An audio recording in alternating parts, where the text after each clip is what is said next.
Hey folks, welcome. I'm just starting a playthrough of Normandy 44, which was designed by Mark Simonitch, published, the first edition was published in 2010 by GMT Games, and then they released a second edition in 2015. I offered a copy of the first edition, but I'm using some of the modified second edition rules, which eases the pressure on the German player. I'm playing this solo, of course, I'm playing both sides, but I'm looking for a bit of a balanced game. Okay, so setup is as follows. You can see the 5 invasion beaches are ready to go. The airborne units have been placed. The 2 little white pieces of paper show German units that cannot move on the first turn. I later change these to red counters, but for the moment they're bits of paper. So I haven't played this game before. This is my first run through of Normandy 44. So this all took place very, very slowly. I sat and thought about my moves for a long time and ended up making some really silly moves. Particularly the German first move was a bit rushed. I hadn't really thought through what I was doing. Now, over in the West, the 82nd and 101st Airborne had some terrible scatter results. They suffered some heavy casualties. Most of them were scattered. 5 out of the 6 Airborne were scattered, and which meant that they were pretty much useless on that first turn. There wasn't much that they could do.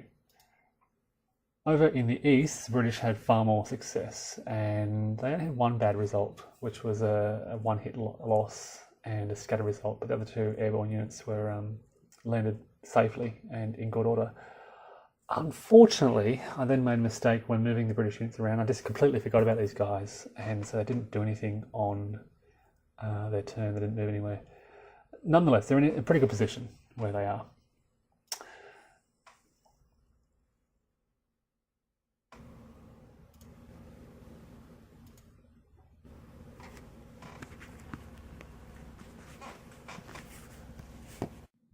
Now, out in the West, the Utah landing rolls went pretty well, and they eliminated those German opposition.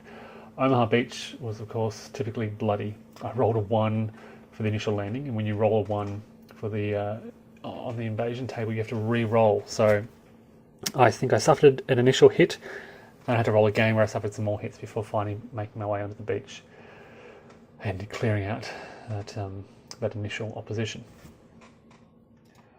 Over on Gold Juno Sword, the British had pretty good success. The landings went pretty well, but they did suffer some of those DD tank casualties. You can see there on Gold Juno, those reduced tank units. The sword landing was very good. I don't think I suffered any casualties there at all, so they are in good strength out in the far east. And after those landings, over in Utah, the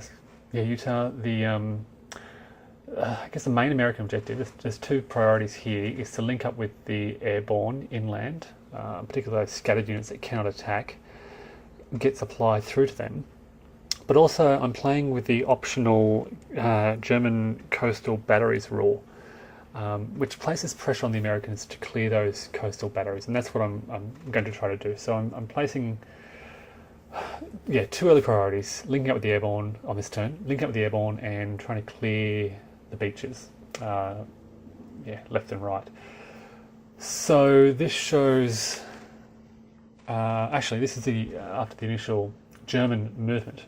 And the Germans are trying to cut off those airborne units. I was a bit passive here. And also pretty poor in my defensive configuration. I didn't stack too well those German defenders, which leaves them quite vulnerable to an American attack. There are a lot of those very weak 2-strength German defenders throughout this area, and I just left them scattered. I tried to put them in good defensive positions, trying to cut off the airborne at the same time, but I'll show you what happens in just a moment. Out in the east, it was a similar situation. I kind of tried to place the Germans behind some of those minor rivers, thinking they would offer some good defensive terrain. The minor rivers close to the beach, I don't know what they're called, but I don't think that was a good idea. I think I should have organised my stacks a little bit more effectively. Lesson learned, anyway, from this first turn. Anyway, you can see the Germans have rushed up to the beaches to try to pin the British defenders against the beaches.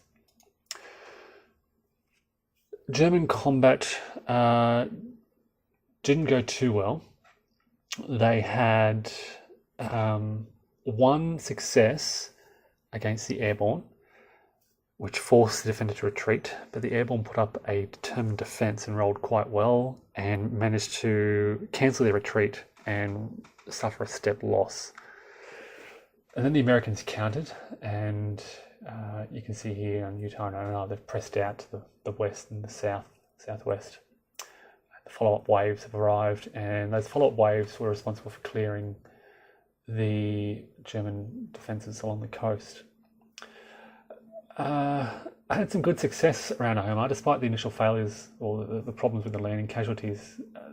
Subsequent combat went really well, and they've cleared out that German opposition, which means that they can begin from the next turn. They can begin construction of the Mulberry, because there are no German defenders in or adjacent to Omaha Beach.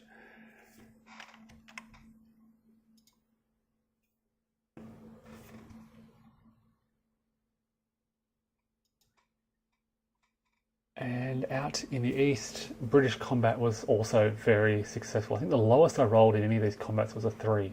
A lot of 4s and 5s, causing sort of defender retreats or D1, defender takes 1 hit results, which really cleared the area out around Gold and Juno. There's still a lot of those coastal batteries around Sword, but as I said, they're in good strength. And yeah, I think they'll fairly easy clear out. In fact, the units that landed at Sword focused on clearing out that well-defended radar station in the area, and they caused an A1D2 result. So they suffered 1 casualty, but they managed to destroy that radar station, which enabled them then to link up with the British airborne. So you can see in this image there's a line from Sword Beach through to those airborne units. Unfortunately, as I said, I forgot to move these guys, and I decided just to live with my clumsiness. And they are in a bit of an isolated position. They're not in great defensive terrain. You can see up in the top right that airborne is already reduced. And there are some strong German units in this area. All right, well, that brings us to the end of the first turn. Here's an overview of the situation. Hard to say, because this is my first playthrough. I'm pretty happy with what's happened. By the end of the first day, I've linked up with all the airborne. There were no units out of supply, no allied units out of supply. If you've seen something that I haven't, let me know, but I'm pretty certain there are no allied units out of supply. We've linked up with all the airborne. We have started to clear the beaches. Most of those follow-up waves could make it, except for at Sword, where there were stacking issues. I used most of my naval support, most of my air support, bar 1 British force. And this is just at the start of the second turn. I've placed the Mulberry under construction markers. Haven't moved the turn marker along. Yeah. I think it's going pretty well for the Americans and the British and Canadians and Allies. But of course, let me know if you see something I've done wrong, or you have any tactical advice for me. Yes, we'll see how it goes. This is the end of the first turn of Normandy 44. Hey folks, welcome to turn 2, the 7th of June 1944.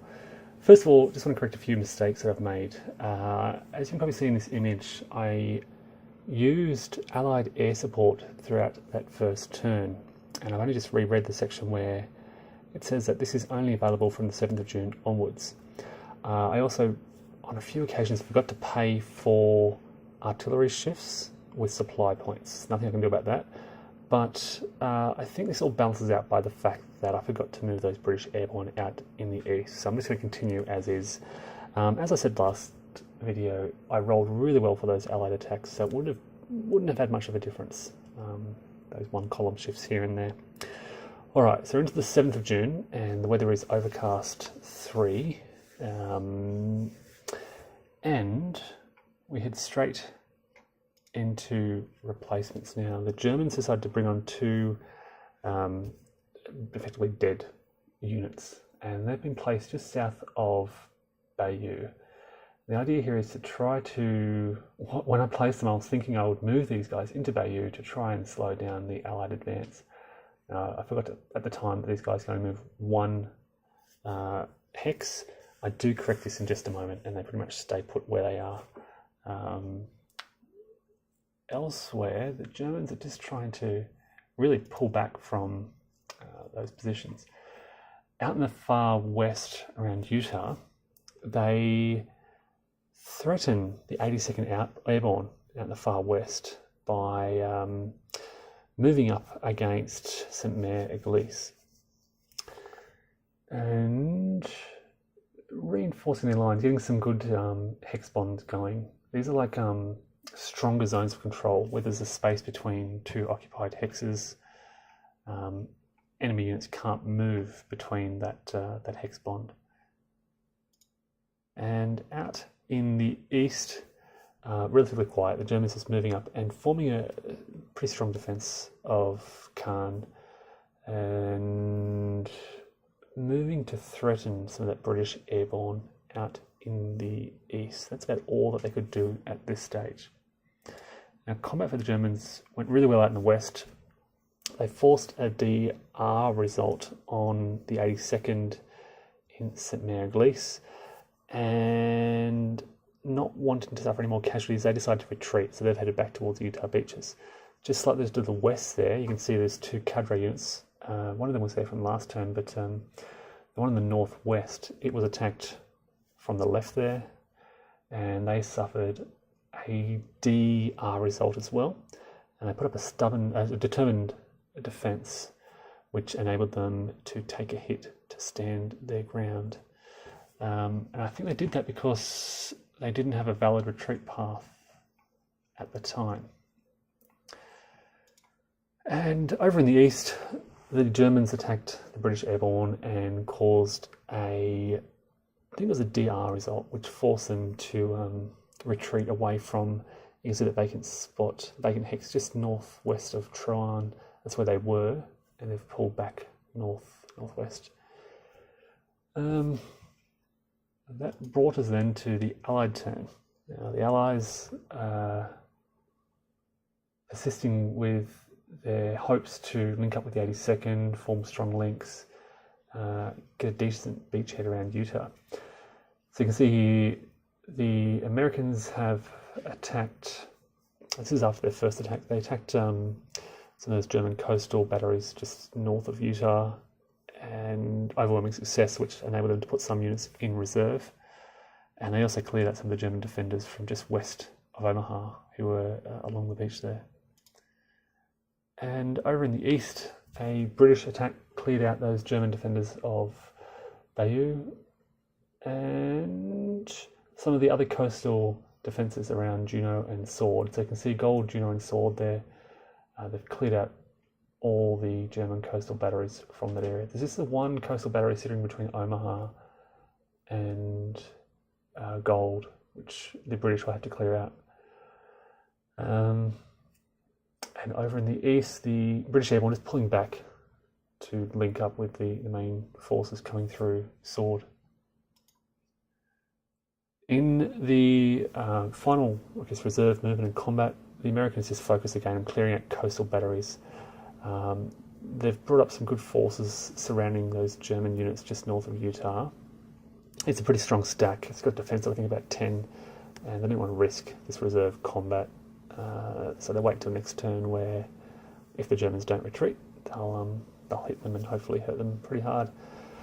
And as you can see, the Germans have recaptured Sainte-Mère-Église, so but they have become quite isolated in that position. So the Americans should be able to, well, they're hoping they'll be able to recapture that. You can see also the 101st down the southeast here, under that tank unit, is beginning to threaten the Germans just north of Carentan, and that's sort of their second objective at the moment. First of all, clear out the area around Utah, and then move against Carentan, and hopefully link up with those forces coming from Omaha, which you can just see off to the east there. Okay, I've taken a break from Normandy 44 for a few weeks and finally getting back into it. So here we are with turn 3, and turn 3 weather is storms, which is good for the Germans, bad for the Allies, particularly at this very early stage, turn 3. There are no air units, no naval units, no supply points for the Allies. The Germans get 3 supply points and an armour replacement.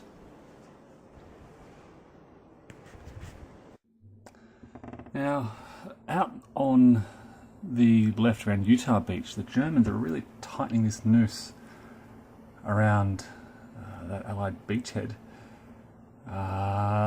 The Americans are really struggling here. The airborne units suffered very heavily in those first 2 turns, and it's becoming evident now in turn 3 that they are struggling to find the strength to break through anywhere. Elsewhere, sort of south of Bayeux, the Germans just moving up to form a very loose sort of front line. They don't have strength in this area, but neither do the Allies have much strength to press hard. Over around Caen, you can see German reinforcements have finally arrived. These are the turn 2 reinforcements, which have started to form a line just sort of northeast of Caen, and a very solid front line as well. You can see the Germans have really pushed the British and Canadians back from that area and look to have a pretty solid defensive position. They've occupied some key areas there, which has secured the area. Now, in combat out in the west, around St. Mary-Glise, the Germans continue to push those airborne units back. They force them back away from the sort of marshy area just southeast of Pont-l'Abbé, and over in the east they inflict some more damage on those British units out in the far east. You can see where those German 12th SS units are. They've actually pushed, north of Caen, pushing the British back. And yeah, really threatening their positions in this area. So during the Allied player turn, the Americans around Utah are struggling, trying to push out the beachhead just a little bit. What they basically did this turn was reorganise some of their armoured units to try and give some strength for some attacks. And the centre, north of Saint-Lô and near Bayeux, they are pushing against probably the weakest point in the German lines, and trying to push around behind Carentan. You can't see Carentan; it's just out to the left there. But these Americans are trying to push through sort of Travier, St. Clair, Sedlel, around to the left, towards Saint-Lô. This is probably the one area where the Germans haven't defended very well, and so they're trying to exploit the Allies. And out around Caen in the east, the British and Canadians kind of reform their lines and sort of make contact with the Germans all around that west, north and northeastern outskirts of town. This is going to be really hard. As I said, Germans have some pretty strong defensive positions here. Their reinforcements have arrived. It's going to be a tough push for the Allies around this area.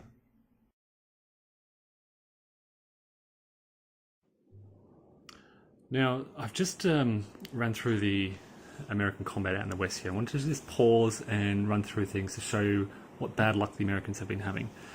They launched a pretty strong attack here on the Crispec battery, and I mean, this is a well-defended area. They only had 1-to-1 odds to start with, but they have troop superiority, armour superiority, and they use some artillery as well to give them 4-to-1 odds. They rolled a DR, which isn't too bad, forcing the defenders to retreat, but the Germans put up a determined defence rolled a 6, which forced the Allies to suffer a hit instead. And the battery and the strong point remains right where it is. Down here, just north of Carentan, they had an exchange, which they really don't need at the moment. It's more losses. You can see these two heavily reduced American stacks here. Their one success in this area was out here in Isigny-sur-Mer, where they forced I think it was a D1 result, which forced those defenders to retreat, and of course have to stop in the town, if I'm doing that correctly. So just the one loss, one mixed result, and one success out in this area. But the Americans with they're picking where to attack. They really need more success than just that one. On the upside, this does threaten the eastern side of Carentan, and there aren't a lot of German defences in this area. So hopefully that puts some pressure and relieves the position at Utah. And finally, out in the east, the British only launched 2 attacks. One on Tilly-sur-Seulles, sort of in the centre there, just to the left of Caen, and one on Buron, just on the northwest outskirts of Caen. And they had a pretty successful out on the left. They received, I think it was a D1 result, and advanced into the town. And in Buron, they had a A1 DR result. So they suffered one hit, but forced the Germans to retreat and have pushed further into those outskirts. So that's the end of the third turn. It's hard to say how things are going. I'm not happy around Utah, but elsewhere, the Allies are slowly pushing out. And there are some weak points in those German defences. They've really focused their defences around Caen, but a bit weaker out in the centre. All right, that's the end of the third turn. We're heading into the 9th of June.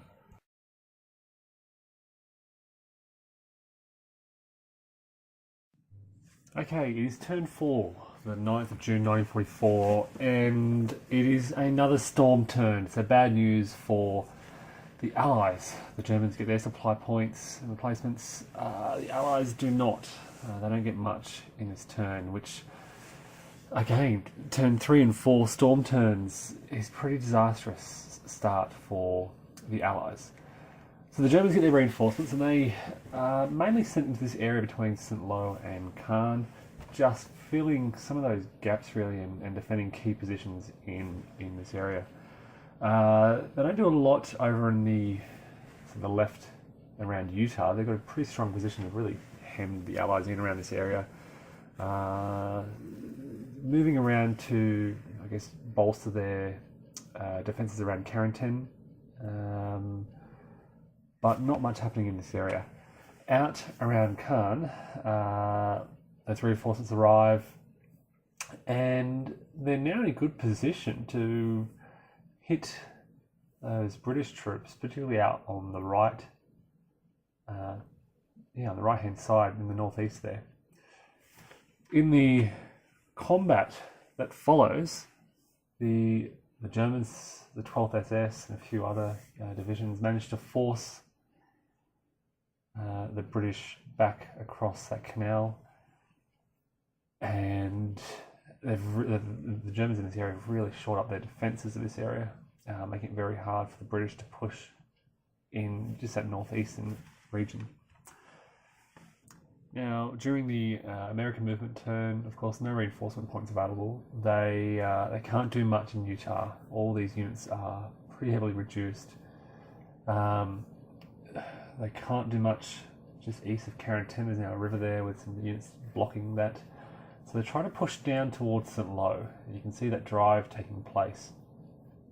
So they...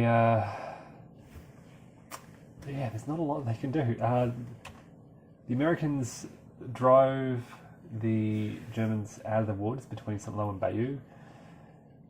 They also attempted an attack on the north side of Utah. Again, this is that 1-to-1 attack that they did last turn. Once again, exactly the same as last turn. They forced a DR result on the Germans. The Germans insisted on a determined defence and rolled a 6 once again, which again caused a hit on the Americans attacking. Now, in the last turn, I did remove the strong point as a result of that. I later corrected that and decided that, yes, they should take a loss because they should be treated as an improved position. And I read the rules carefully, and I don't think, thinking over it, I don't think that strong point should be treated as an improved position for the purpose of that determined defense. But correct me if you think I'm wrong. So the strong point is still there, just on that northern end of Utah Beach. I haven't removed it. I haven't treated it as an improved position for the purpose of removal during determined defense. I think that refers exclusively to improved positions, not strong points. Okay, so there's those American attacks there. They're pushing towards St. Lo. Having said that, there are German reinforcements just below that area, which can help shore up those defences. Over in the east, in the British sector, the British pushed some of those Germans, I think it's the 21st Division, just to the west of Caen, around Kapik, where that airfield is. They managed to force them out of the town hex there. But otherwise, there's a lot of British units almost now defending their own beachheads. So yeah, the Germans pushed in the east, the British gained some ground in the west. But as you can see throughout this area, a lot of German reinforcements ready to plug any gaps, and indeed they are now pushing back against the British. So that is the end of that fourth turn. Things not going well for the Allies. 2 storm turns in a row on turns 3 and 4, which really just sets them off to a terrible start in this campaign. And the Germans having a lot of luck with die rolls, having some great determined defences, attacking quite well. And it's not just not happening for the Allies, not for the Americans in particular. Okay, there we go.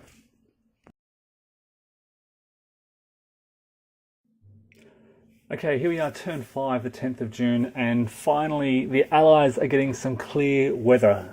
6 was actually rolled, -1 for the previous day's storm, which means we have a 5, a clear turn, and the Allies have some air support, some naval support, some supplies. It is all looking much better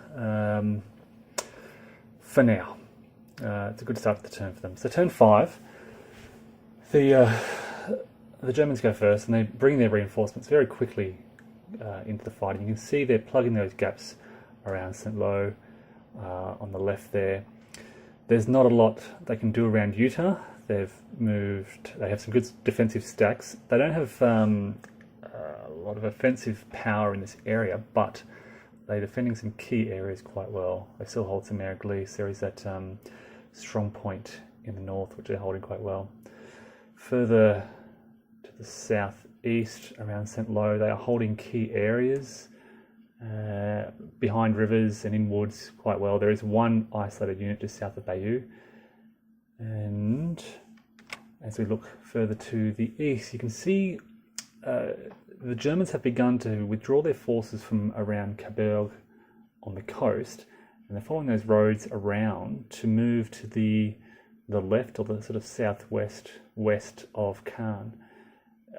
You can see those sort of grey units in the bottom left there are starting to move with a view to threaten that gap between Tilly-sur-Seulles and Kapik, where the airfield is.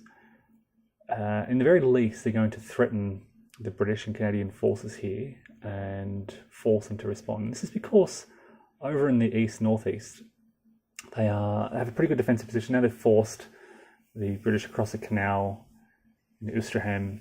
They feel pretty confident with their defensive position there, and they have so many forces in this area that they're going to push them out over in the west there.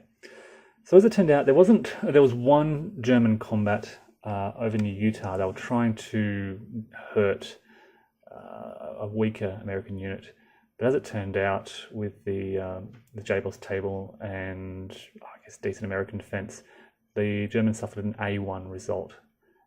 Learning from that mistake, they decided not to attack any further, and they just held their ground elsewhere. On the American turn, they brought in some troops at Utah, and the British brought some units over at Juno Beach. The Americans again can't do much around Utah. There was no rearrangement of their forces at all. Pretty happy with how things are. I mean, when I say happy, they're making the best of a bad situation. Further south, they can't really push any further, so they've tried to surround those German defences in Saint-Clair-sur-l'Isle,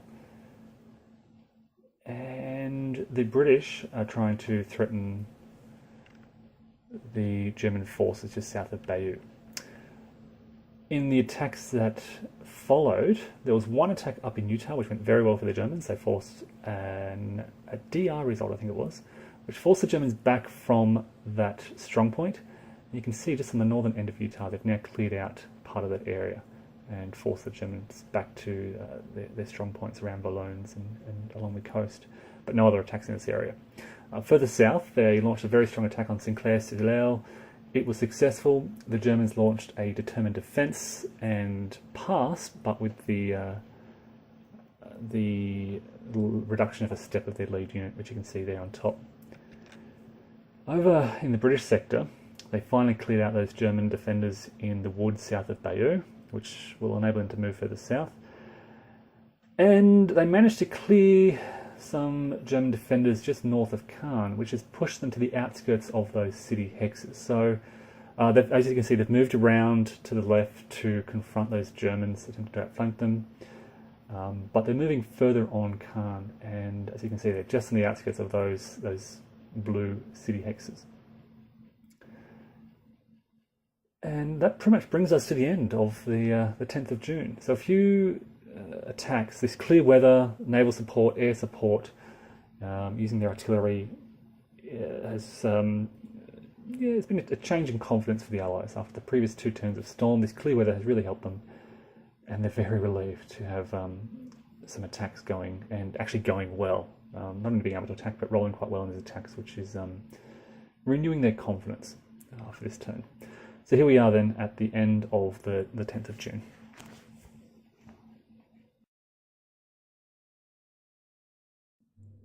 Okay, we're now at the end of turn 6, the 11th of June, and here's the situation out around Normandy.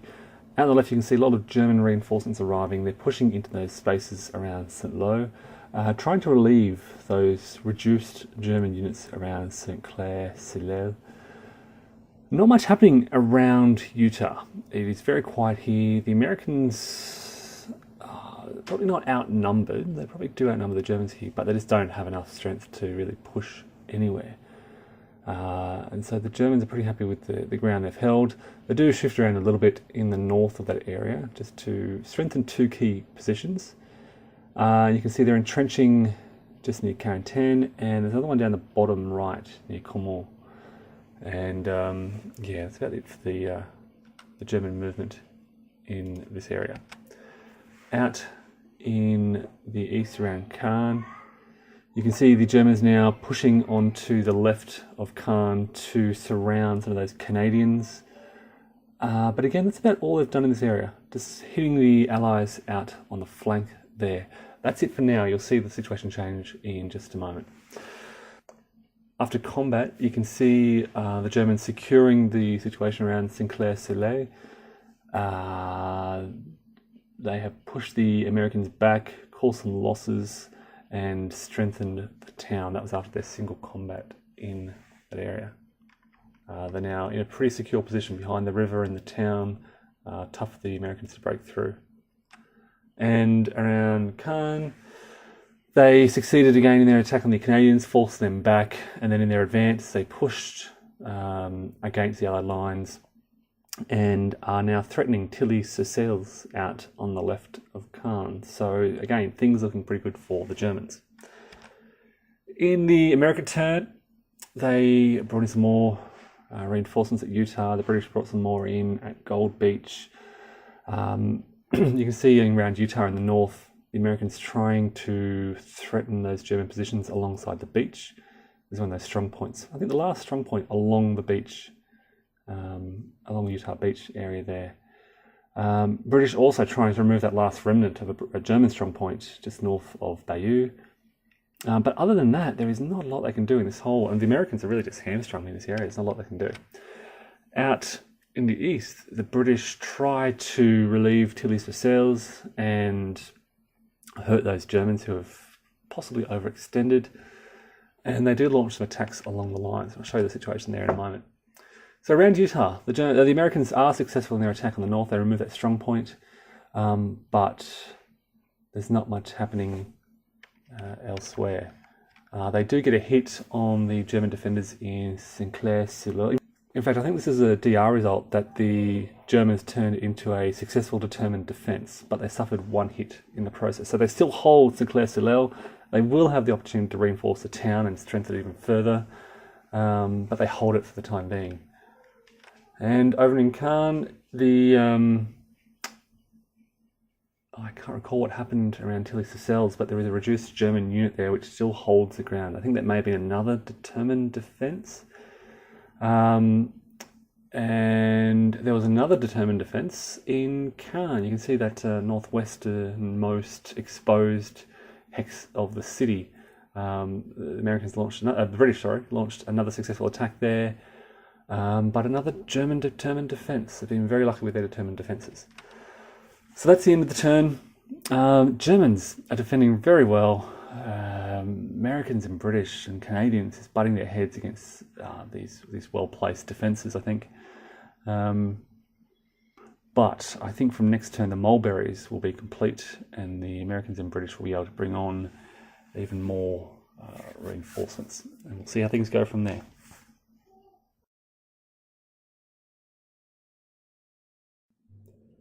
Okay, we're up to turn 7 now, the 12th of June. This was a pretty quick turn, so it won't take too long to run through.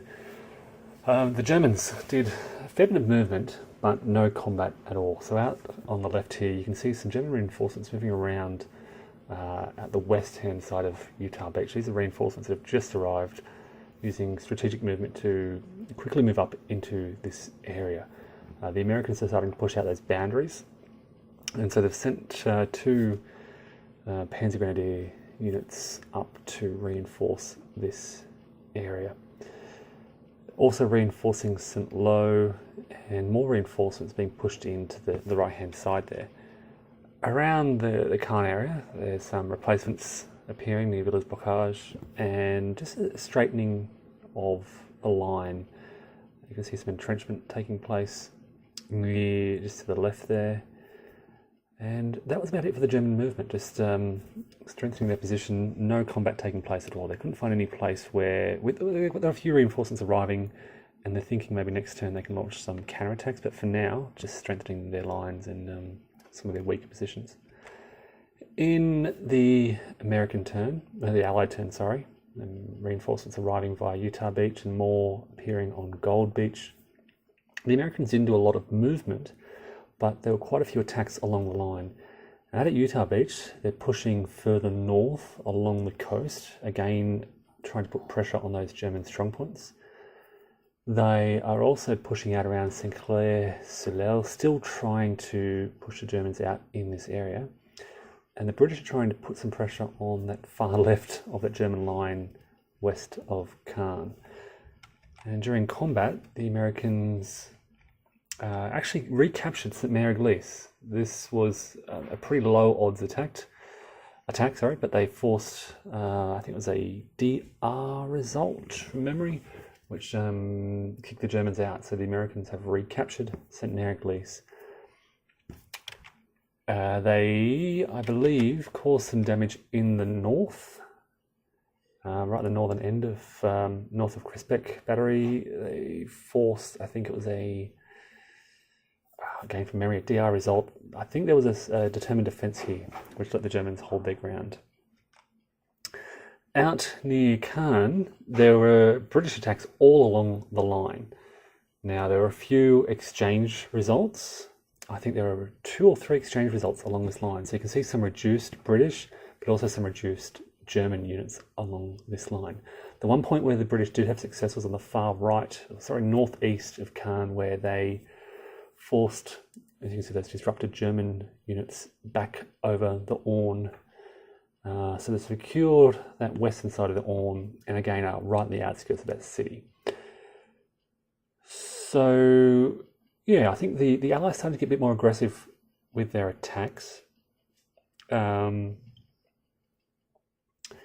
really putting pressure on the Germans there. There was an exchange result on the city of Caen itself, just in the northwest. I think the Canadians suffered a casualty under that armoured unit you can see there.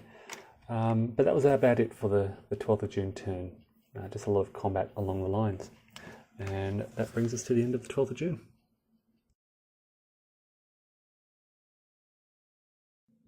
Okay, we're now at turn 8, the 13th of June. And over around Utah, the Germans have sent the 17th SS Panzergrenadier Division way around to the north, around through Valognes and into Montebourg, to try and slow down the Americans in this area, hopefully engage in a bit of a counterattack on their positions and threaten their hold of this area. And further to the south, they moved and then counterattacked the Americans in the woods there, just east of St. Clair-sur-l'Isle. And you can see those retreated Americans are disrupted just southwest of Bayeux. Over in the east, they also launched an attack on some of the 50th Division Tynantes, who have retreated to the north towards the beaches. You can see under that disrupted marker. And you can also see further south in Villas Bocage, some Tiger tanks have arrived and are just sitting there waiting for an opportunity to target some weak British units in this area. Now on the Allied turn, the Americans are feeling pretty confident. They've got a bit of breathing space around Utah. So they're looking to attack along the lines in the north, trying to push out along the beaches and around that Samara-Glisse area. And they're also shifting their forces around some Mer-Salel, in the south, trying to counter German movements there. Over in the east around Caen, there wasn't a lot of movement. Again, just a reshifting of British forces around Tilly-sur-Seine, trying to push back that German flank. And as you'll see in a moment, there's a few attacks taking place around Caen. So if we look at the results of combat, the Americans received, I think it was an exchange result in the far north, but they're beginning to push the Germans away from the beaches. You can see just to the left of Crispec there, I think that's where they gained some ground.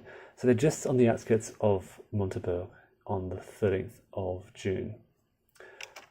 And further south, they finally captured St. Clair-sur-l'Isle. They did lose the woods to the southeast, as I mentioned, but captured the important town across the Ella River, which is an important town to take. It lets them move towards St. Lo now. Hopefully they can push the Germans away from the southeast and begin to make some progress. Over in the east, there were a few attacks on Caen, and I think the main one on the city, just southeast of Buron there, was a success, a DR result, but the Germans put up another successful determined defense to hold the town. You can see that reduced German mechanized infantry unit there from the 12th SS. Now, it is the end of the 13th of June. The campaign's been going for about a week now, so I wanted to provide a bit of a contrast with the historical situation. And you can see this side-by-side image here. And we can contrast the main differences. So you can see on the 13th of June, the Americans were just on the outskirts of Montebourg, as they are now. I think progress along the beaches is pretty similar. I've probably made a little bit more advance along the beaches than they did historically, but we haven't pushed out quite as far past Samara-Glisse. We're also capturing that, and as a result, we're not far past the marshes in this area. But the biggest setback is the fact that the Americans haven't captured Carentan yet. You can see them very held back way near Signy on the right. Further to the south, we're in a similar position, still outside St. Lo, not quite, pretty much close to that yeah, that historical line. I think historically they were just outside Tilly-sur-Seulles, and the British here are past that point. And around Caen, you can see that line follows it pretty closely. Again, another setback here is that we've been pushed back across the Orne River, whereas historically the British and Canadians had secured that position to the northeast of Caen. So not too different to the circumstances as they were historically. I guess one of the problems is the Americans really feel like they've taken a battering around Utah, and looking at the situation around Caen, the British, whilst they're making slow ground, they've also been taking some hits. There are a lot of reduced units in this area. So there you go. That's the 13th of June, the end of Turn 8.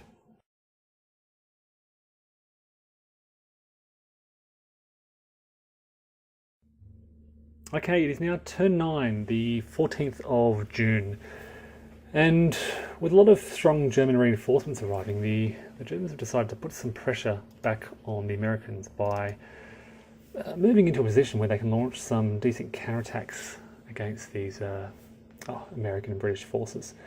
So on the northern end of Utah, they've moved, it's the 17th SS, moved to try to push the Americans away from the northern end of those beaches.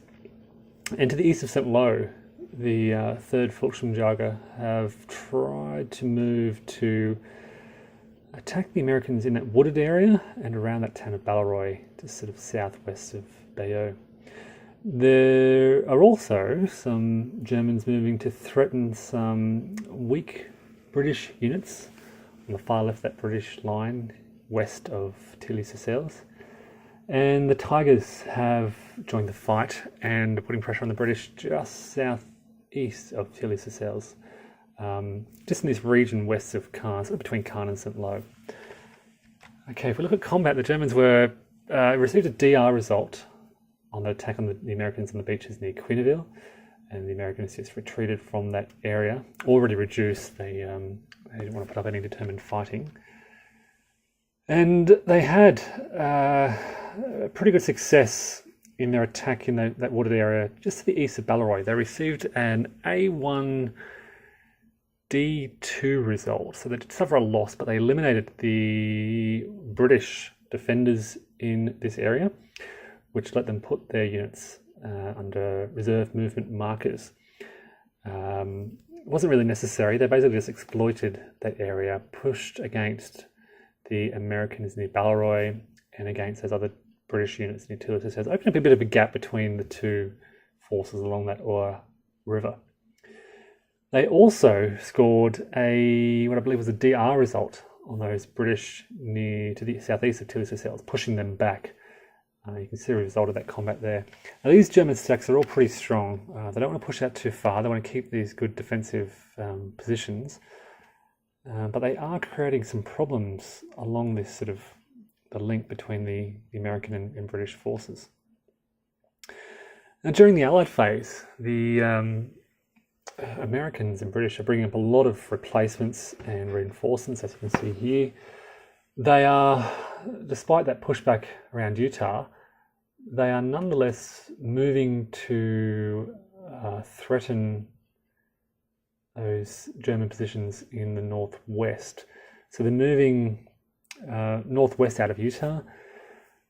They are also, despite losing some ground to the Balleroy, they are continuing to push across the river to the west towards St. Lo, and they're hoping to take advantage of that river crossing from last turn to push the Germans away and open up a bit of a path towards St. Lo. For the time being, the British have just moved towards Balleroy to stem that German gap that they created, but they're also continuing in the east to put pressure on the Germans at Caen. Now, during the Allied combat phase, the Americans had some nice successes. They forced the retreat of the Germans in Montabaur, so they have finally captured that town in the northwest. This puts the Germans in a difficult position. Their lines are being pushed further and further apart. The Americans finally, it has taken them until this time, but finally attacking across that little river canal near Isigny, east of Carentan. This is I think it was an exchange result. It was an A1DR result. So the attacker suffered a loss. DR result. The Germans put up a determined defense and succeeded, but they lost a step. So there's no defenders on that improved position. Having said that, at the same time, the Americans can't exploit that. So I think this means that, I'll double check this, but I think the Germans can just move into that improved position to the east of Carentan. Now further south, the Americans succeeded in their attack, pushing the Germans further away from the river, and they advanced after combat, which then cuts off some of those Germans in that wooded area. This is between Saint-Lô and Bayeux. And you can see the Germans almost completely surrounded in that wooded area.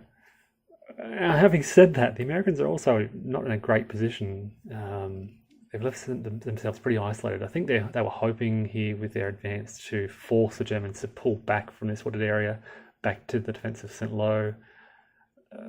But who knows, the Germans may counterattack. I'll wait and see what happens next turn.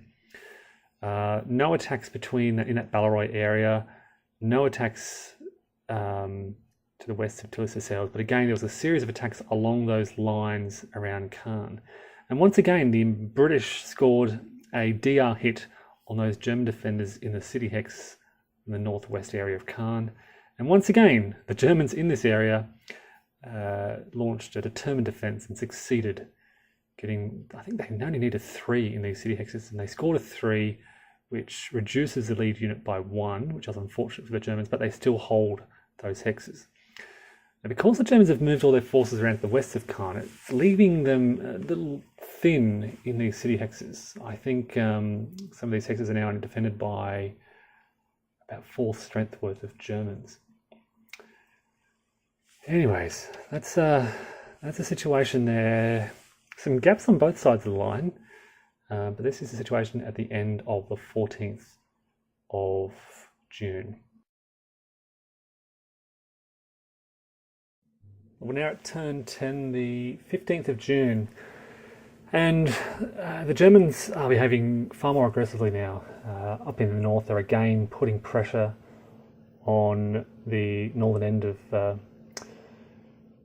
Utah Beach, manoeuvring to really threaten the American perimeter. Around in the area between Saint-Lô and Bayeux, they are, as I kind of thought they would, behaving aggressively, looking to harass the isolated Americans.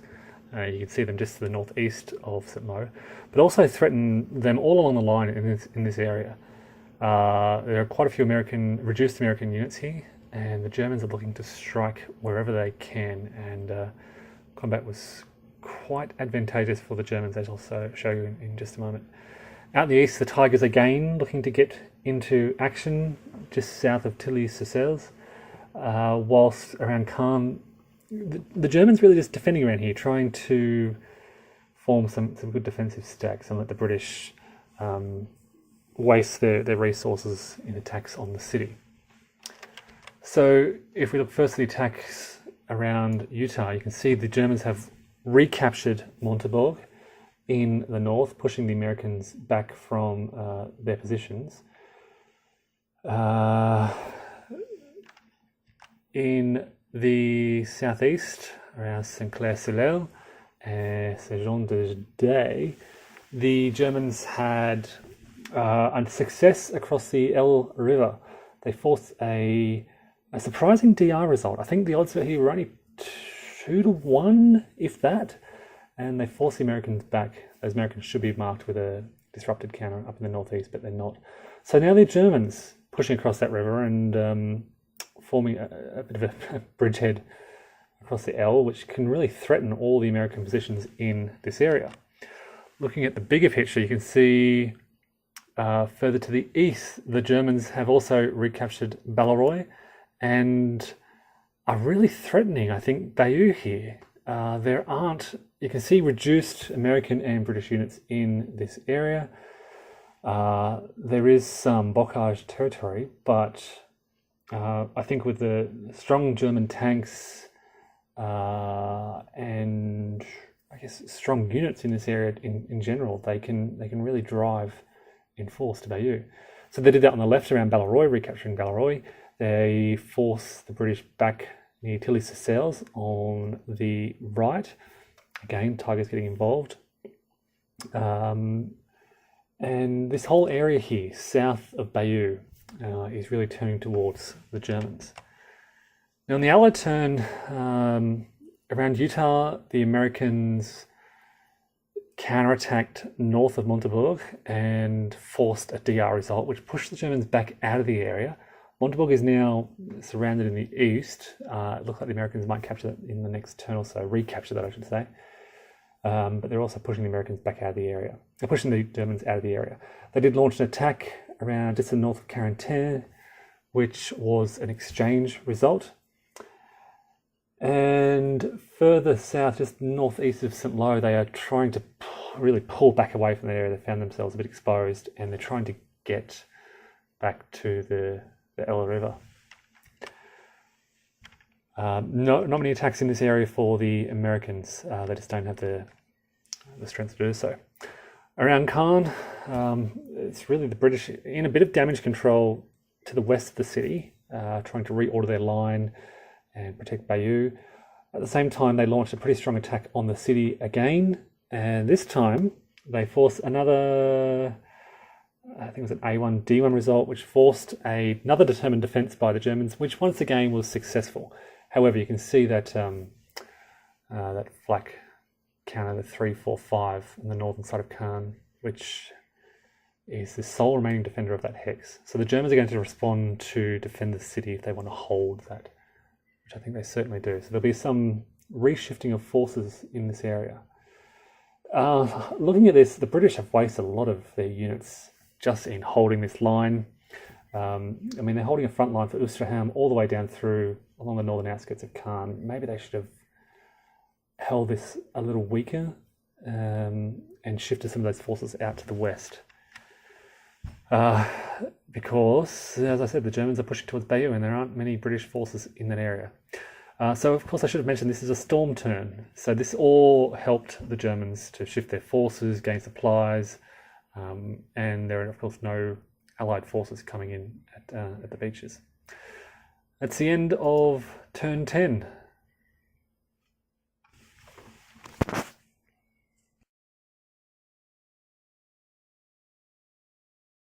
Okay, it is turn 11, the 16th of June, and the Germans are excited. Things are going very well in this turn. You can see that a bulk of those forces in the centre of this map here, just between St. Lo and Bayeux again, are concentrated and driving against the link between the American and British forces. They're still fighting out around Utah, and it's a bit of back and forth around there.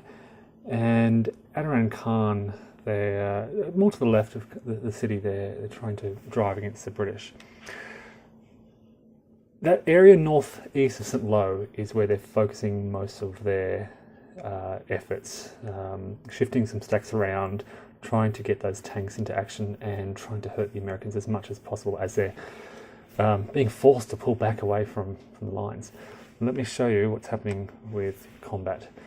Now, out around Utah, they did have a success up in the north. You can see they've driven the Americans back down the beaches again. There should be a disrupted marker on those units on the beach. And in a very lucky attack, the Germans have recaptured Saint-Mère-Église. So this town has changed hands several times since the 6th of June and is once more in German hands. Further to the southeast, this is where the bigger developments are taking place because the Germans have broken through the American lines in several places. You can see they've isolated 1st Division Americans in Saint-Clair-sur-l'Elle. They have driven them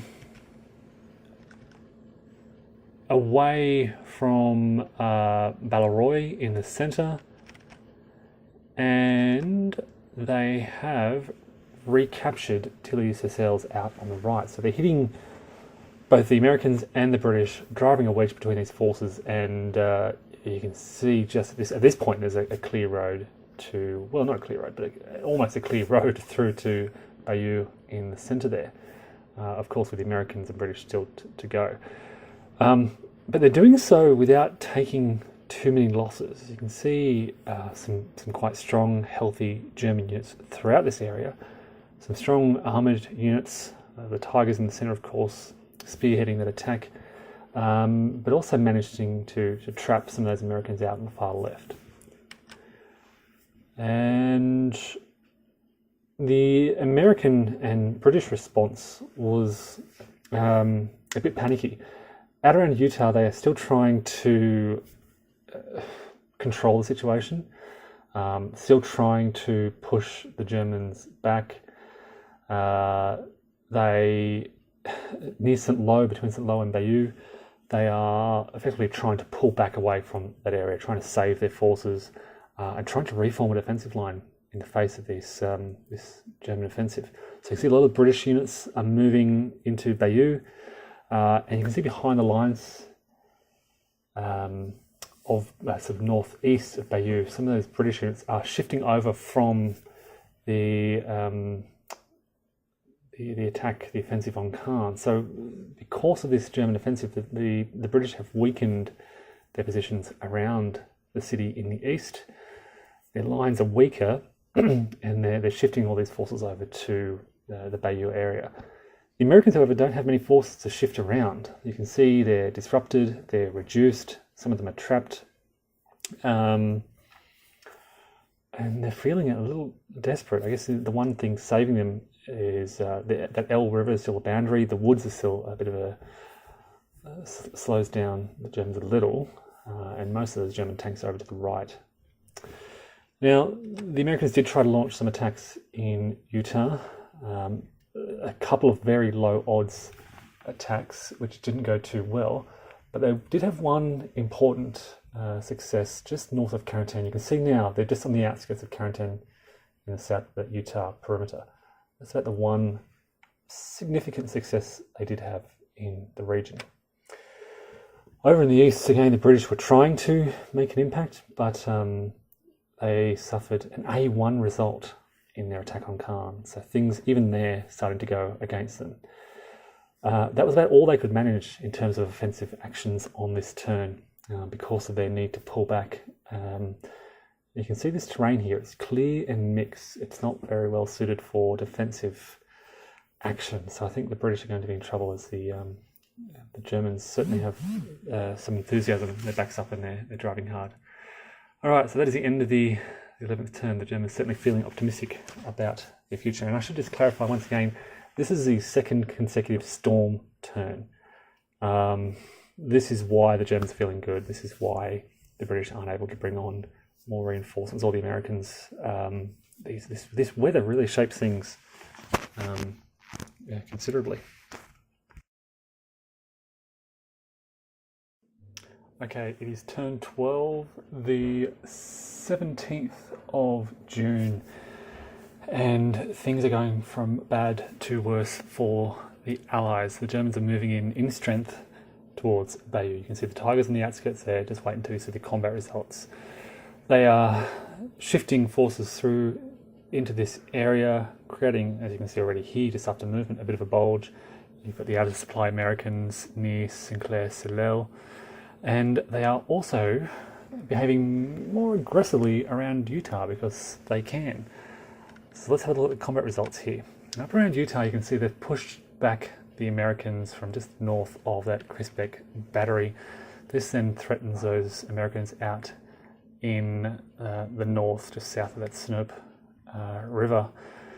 It's a bit of a gamble. They can easily be pushed out of this position, but as I said, they're prepared to gamble and throw the dice now because they're doing so well elsewhere. And here is that elsewhere situation. Tiger tanks have rolled straight into Bayeux. It was a bit of a low odds attack. The British only had one 4-strength infantry to there, and with the city defences, they effectively have a defence of 9. So it began as a 1 to 2 odds attack, but then you have the tanks, the Tiger tanks adds another shift, superior infantry adds another shift, and they rolled, I think, a 6 on their perhaps possibly 1 to 2 column table, which forced the defenders out. From memory, I think the defenders actually tried to make a determined defense, and they rolled a 1. So all these rolls are just falling for the Germans and against the Allies.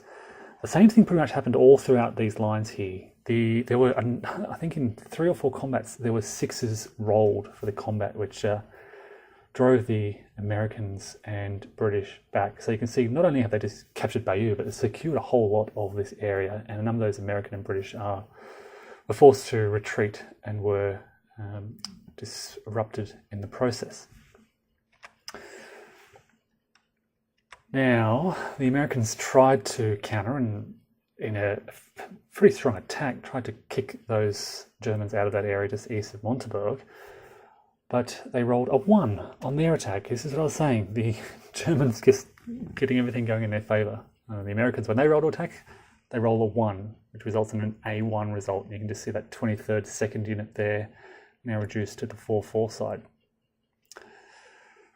They also moved their special forces in to try to recapture Bayeux, and they also rolled a 1 in their attack, which has caused an A1 result, and they have now suffered a step loss. You can see them now just northeast of Bayeux. There aren't many other attacks that the British can do. They did launch some attacks out in the east, and in fact that was another A1 result. So just terrible, terrible luck for the Americans and British in this turn. And have I mentioned yet that it is another storm turn? This is the 3rd consecutive storm turn. Luck is certainly leaning very heavily towards the Germans. The writing is pretty much on the wall here. They've captured Bayeux. They have devastated all those American forces that have landed at Omaha. The British are now defending, shifting away from Caen to defend their beaches. The Germans are very close to the Mulberry there, you can see. But I'm going to play it out and see what happens in the following few turns.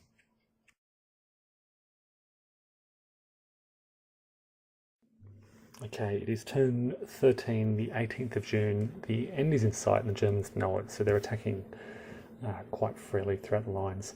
Even at Utah, they're now trying to push through to the beaches with attacks from the 17th SS Panzer Grenadier Division up in the north, driving towards the south, or attempting to drive towards the south.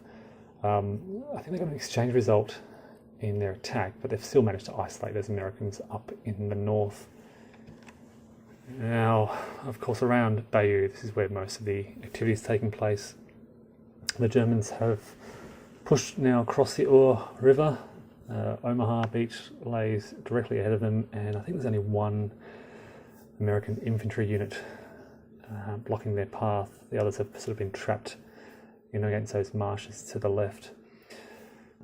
The British are trying to pull back towards Gold Beach, but again, as you can see, a few of them are being caught against the coast there.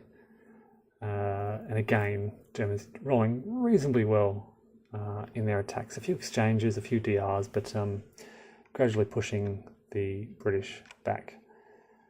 And finally, over in Caen, the Germans are now behaving aggressively up here as well, pushing out of the city and across the Orne River. You can see some elements of the 12th SS have attacked just to the northeast of Caen and are driving the British back.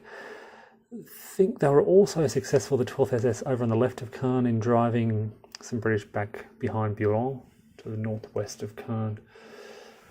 So now it's the British turn to defend, and unfortunately this is not good defensive terrain. It is clear or mixed at best, which doesn't add much to their defensive benefit.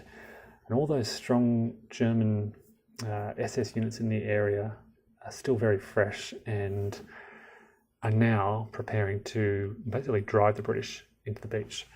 There was not much the British or Americans could do in return. They're just falling back. I don't think... Actually, they did try to launch 1 attack, which was an exchange, but that's about the best they could manage. in these circumstances. So that's into the 13th turn. Pretty quick one. Pretty clear what's happening.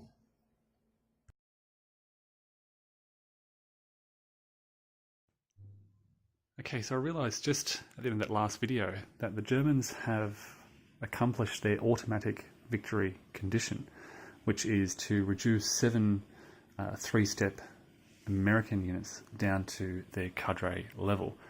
They accomplished that at the end of that last turn, so that's the end of the game. That's a German victory. So I just want to spend a few minutes going over the field and look at the situation and considering how the Germans did it. First of all, up in Utah, the Americans were never able to break out of this beachhead. They suffered some very heavy losses in those early turns, which just hampered their ability to push out of the area. In those final few turns, well, the furthest they got was Montebourg. They pushed on the outskirts of Carentan. In the final few turns, the Germans started to push back against the Americans in the north, isolating some units up there, recapturing Montebourg, recapturing St. Mary-Glise, and starting to push towards the beaches. A lot of these American units are heavily reduced. You can see all these reduced airborne units in this area, which just hampered their ability to push out of that region. They never captured Carentan. They were never able to push across the river here at Sydney. They captured St. Clair-sur-l'Eau, but then were driven back in those final few turns. They got pretty close to St. Lo, but were never able to drive on the city. This was where they, I think, probably lacked direction or lacked a drive. They captured Balleroy, but again, couldn't quite push through. And they tried. The British around here tried to move around the flanks of Caen, but were never able to do enough damage in the area. Were never able to capture enough of the city. And in those final few turns, of course, as we saw, the Germans just drove through the centre area here, drove towards Bayeux, captured that, effectively almost cut the Americans and British off from each other, and then finally they began to drive out of Caen and push towards Gold Juno and Sword Beaches. I think it's fair to say the biggest factor in that German success was the weather. Those consecutive storm turns on roughly turns 3 and 4, and then further consecutive storm turns on roughly turns 11 and 12, and maybe 13 as well. Give the Germans supply points, give them armour replacements, reduce American armour replacements and British armour replacements, and of course eliminate Allied air support, naval support, and the arrival of supply points.